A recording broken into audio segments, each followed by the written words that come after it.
Ahmadbekjon Erjilason, Gulnor. 9-qism. Qorlig'ashevning g'azabi. Muhammad Solih uzatgan gazetani qo'liga olarkan, Gulnorning xayoli parishon edi. Tushunmadim, nima dedingiz?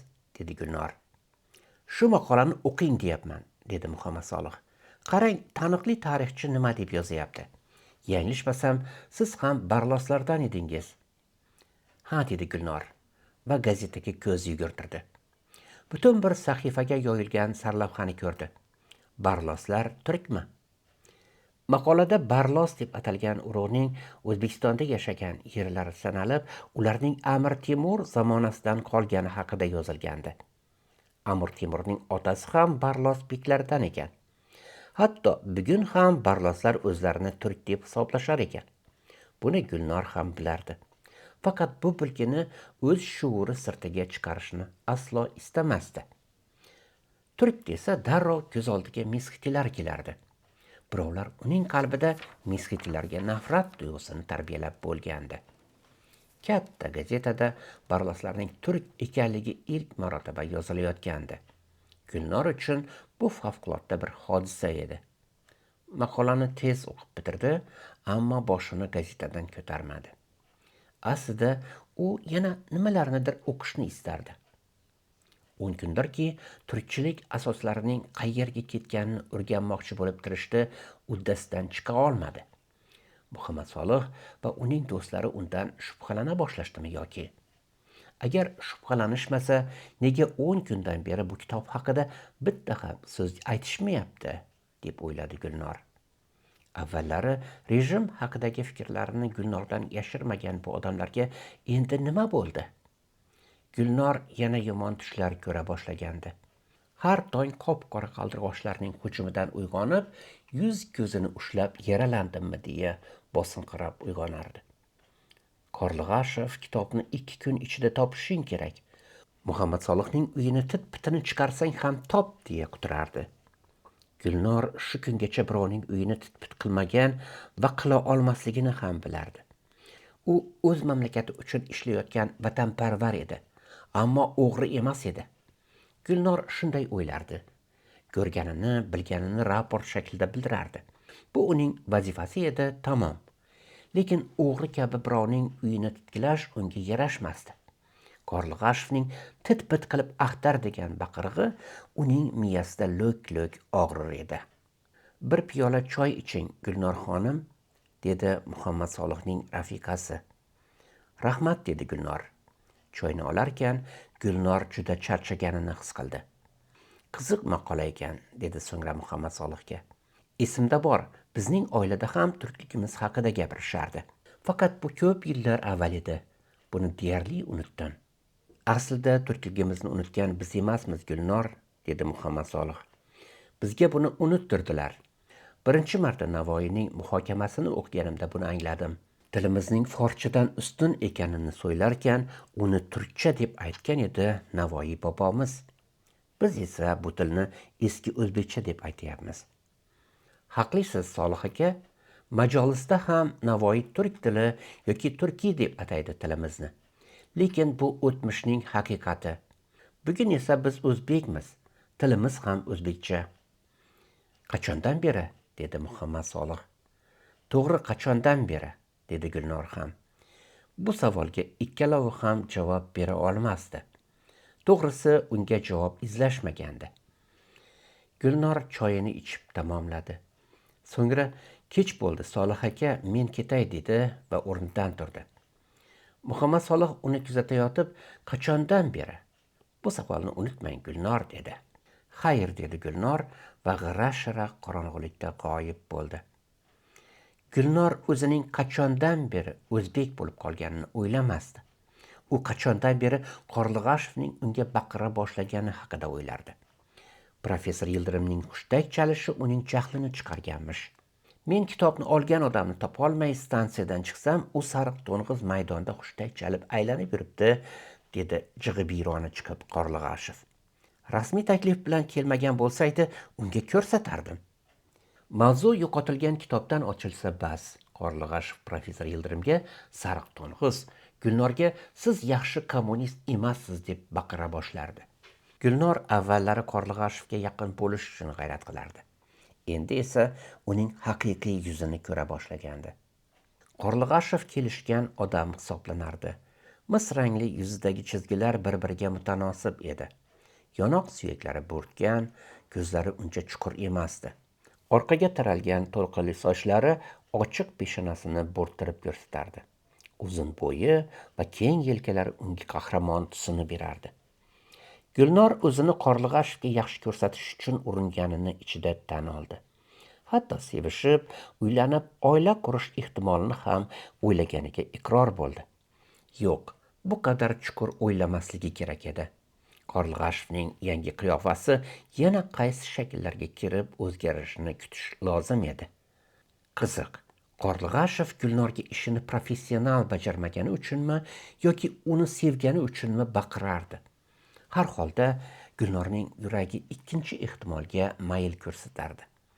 Gulnor o'zicha Qorlig'ashevdan o'pkalamasligim kerak degan qarorga keldi. O'sha kitobni ham tezroq topishga ahd qildi. Ko'zi javondagi kitoblarga tushdi. Qalin jildli bittasini sug'urib oldi. Taniqli turkshunos Radlovning lug'ati edi. Slovar tюркских наречий. Sanaga boqdi. 1888-yil. 100 yil o'tibdi, deb o'yladi Gulnor. Ertasi kuni Gulnor uchun omadli bo'ldi. Akademiyada uchratgan yosh olim Gulnor, sizga bir narsani ko'rsataman deb qoldi. Gulnorni xonasiga chaqirib, qo'liga qo'lyozma holida bir to'p qog'oz berdi. Turkchilik asoslari. Solih aka o'zbekchaga tarjima qilibdi, dedi Odil Tursunov. Gulnor aspirant Tursunovni yaxshi tanimasdi. Bir necha marta Muhammad Solihning uyida ko'rgandi. Buni menga berishingizni Muhammad Solih aytdimi? Dedi Gulnor. Yo'q, o'qish uchun menga bergandi, dedi yosh olim. O'qib bo'lgandan keyin o'zing ishongan bittasiga berarsan degandi. Men sizga beryapman, mana. Yoki sizda nusxasi bormi buning?